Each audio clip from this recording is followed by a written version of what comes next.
My name is Jay. I used to be a medical doctor, born and raised in India. I remember I was 15 and my younger brother was 12 and he passed away in brain tumor. And in that moment, my future was kind of written down. Go and find a cure for the brain tumor. Anyways, it turned out I didn't have sufficient marks to be a neurosurgeon. And I became a doctor anyway, missing out on a neurosurgery. And I remained dissatisfied. I started practicing as a GP. As it turned out, there was a lot of corruption in the industry.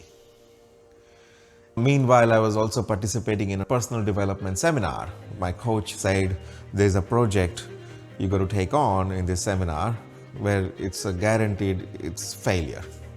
And you have to take that on. Like, who wants to fail, right? But somehow it was about pushing your limit and accomplishing what might seem as impossible. Then I had to confront what is my dream as a doctor. I was always thinking about when I'm 65, made it in life, then I will build a charitable hospital in parts of India where the medical services are not easily accessible. It would need a lot of it. And this was like, okay, we'll build a hospital in 3 months. That would be a guaranteed failure, right? It kind of met the criteria. Anyway, fast forward 18 months to a couple of years, we actually did end up building a hospital. And it became evident that, wow, at the age of 23, 24, I built a hospital. I used to hang out with engineer friends. I learned computer programming because that's what they were doing. Learning technology and computers, I kind of learned that, wow, the possibilities are incredible. So I decided to pursue a technology degree. I came to Australia in 2001. I wanted to live in a straight, honest life. Through technology, figured out a way that I could actually reach to hundreds of thousands of people. I've been 22 years in tech industry and never looked back. I did my master's in information systems. And then a few years later, I did my master's in business. Started a consulting company.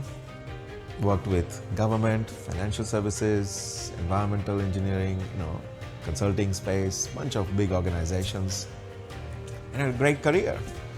When I look at the state of the world, there are so many challenges. It's multifaceted. It's complex.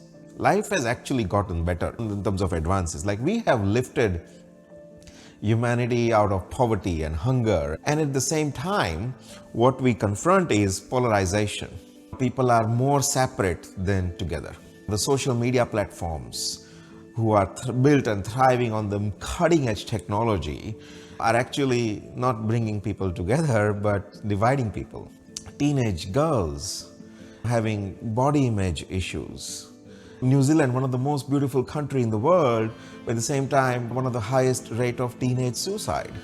You see some very few elite group of individuals who are powerful leaders in the world. And there's just a power struggle between them. And their power struggle actually affects millions of lives. I wonder what could be one solution that could actually help address all of these areas. And I think access to education, wisdom. If we had the education, people will start to kind of get, I don't need to kill other human being in the name of religion.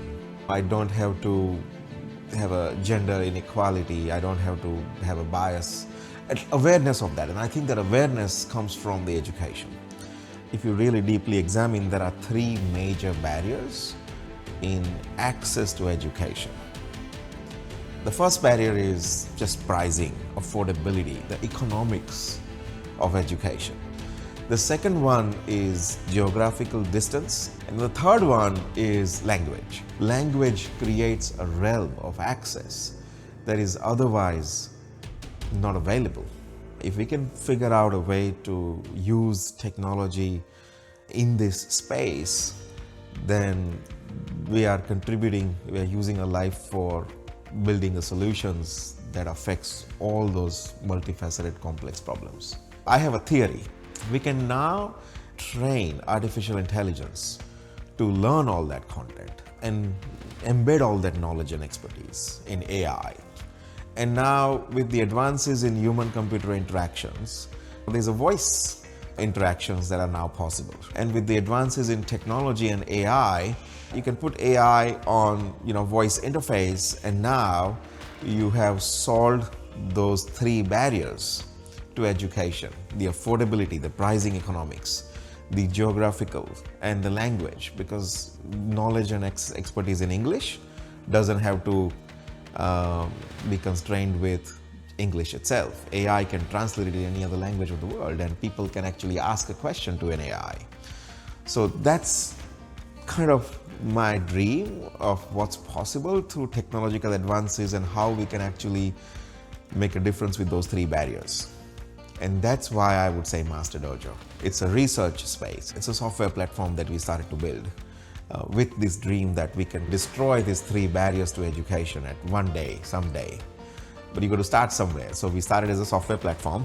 Experts, coaches, training institutes, organizations, knowledge consultants can actually put that content on it, share it with the world in form of courses, events, seminars. People who are looking for answers, people who are looking for the breakthrough in whatever area of life that matters to them. Whether it's an area of health, it's spirituality, relationships, business coaching, nutrition, whatever it might be. What should people do? What could people do with Master Dojo today? Well, you can download the app and get connected with some incredible masters and coaches and experts and training institutes who have got something to share. And if you are someone who you got an expertise or you got a wisdom, something to share about, you can sign up, create your what we call an educator account or a business account, start using it for publishing your content, and use the platform to engage the customer communities. Use the platform to make it easy for the customers to share about this business in form of referrals. And referral is one of the major way any and every business can grow and acquire major customers. We digitized it. The bigger benefit is their data is protected. We never commoditize that data.